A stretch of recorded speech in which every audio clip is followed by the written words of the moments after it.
Fin de la parenthèse de la CAN, les refs. Aujourd'hui, c'est le retour de la Ligue des Champions, les gars. On est le 21 janvier, donc longue vie à ceux qui sont nés le 21 janvier. Aujourd'hui, on se retrouve parce que voilà, on va parler de l'LDC. C'est le retour de la LDC.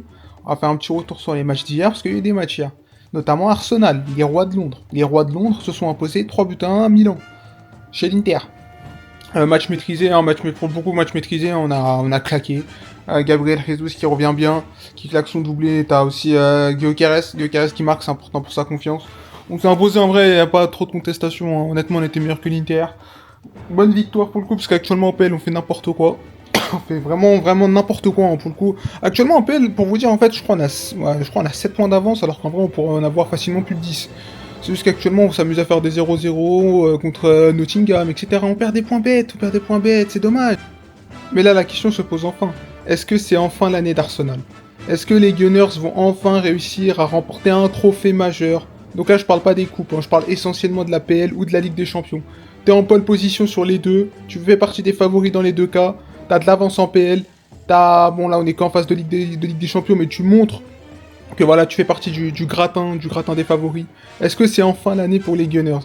Moi, je vous le dis, c'est l'année ou jamais. Je vous le dis, c'est l'année ou jamais. Là, on arrive, je pense, au prime du projet Arteta. C'est maintenant ou jamais. Si tu le fais pas maintenant, tu le feras jamais, je pense. Et bon, je suis supporter d'Arsenal, je vais vous dire spoiler, on va rien faire du tout. Non, je rigole, non, j'ai trop l'habitude de voir ce club perdre. Mais honnêtement, la question se pose. Est-ce que c'est l'année enfin ou pas? J'espère que c'est enfin l'année, mais bon, on verra ça d'ici la fin de saison. Mais la question est sur la table. Dans les autres résultats, t'as le PSG qui s'incline, hein, le PSG qui a trouvé le moyen de perdre au Sporting. C'est dommage, hein, parce qu'honnêtement, ils ont dominé la première mi-temps, genre ils ont une grosse domination en première mi-temps, sauf que bah tu marques pas, t'as des buts refusés, t'as un pied qui traîne d'un joueur du Sporting, c'est dommage. Deuxième mi-temps, le Sporting qui réussit un peu plus à jouer, trouve quelques espaces. Et au final, voilà, le premier but c'est un cafouillage, ça revient sur, je sais plus, sur Luis Diaz, enfin Luis Suarez, hein, Luis Suarez, l'ancien joueur de l'OM, qui claque ensuite l'égalisation de Gvara, par contre Gvara qui rentre en jeu et qui met une vraie frappe, hein. Oh, la frappe de Cowboy mon gars. Avant que bon, Chevalier fasse n'importe quoi sur la dernière action du match. À la 90e, il fait n'importe quoi, la balle revient sur un joueur du Sporting, il met sa tête de 1, terminé. Terminé, le Sporting s'impose. Dommage pour le PSG, pour le coup c'est pas mérité, mais bon, moi les gars, je suis Marseillais, je vais pas plaindre une défaite du PSG. Dans les autres matchs, un peu, de Dortmund qui s'est incliné à Tottenham de but à 0, j'ai pas vu le match, mais bon, voilà, perdre à Tottenham quand même, bon, c'est compliqué.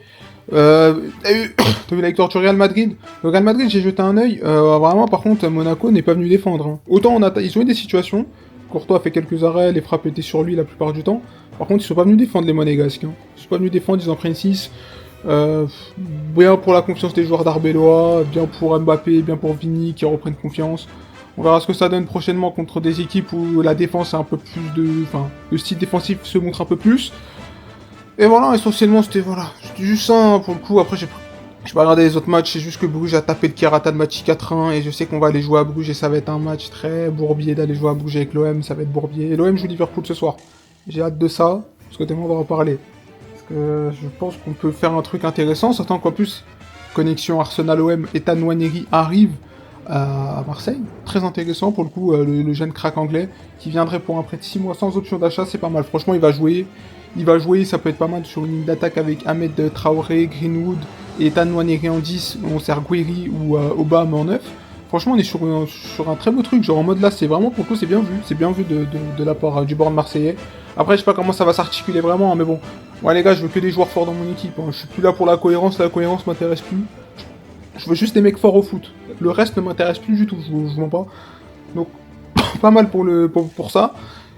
Et voilà, essentiellement, c'était un petit retour, les gars, c'était très bref, hein, pour le coup, je vous avoue que je me suis pas non plus cassé la tête avec la LDC, j'ai regardé vite fait les 2-3 matchs que je vous ai cités. Le reste, j'ai absolument pas regardé, hein, Leverkusen qui perd à l'Olympiakos, ça va pas non plus, voilà, ça a pas retourné ma journée. Donc faites attention à vous les frères, prenez soin de vous, et nous on se retrouve demain, parce que demain, en espérant que l'OM gagne ce soir, mais en tout cas, nous on se retrouve demain les frères, prenez soin de vous.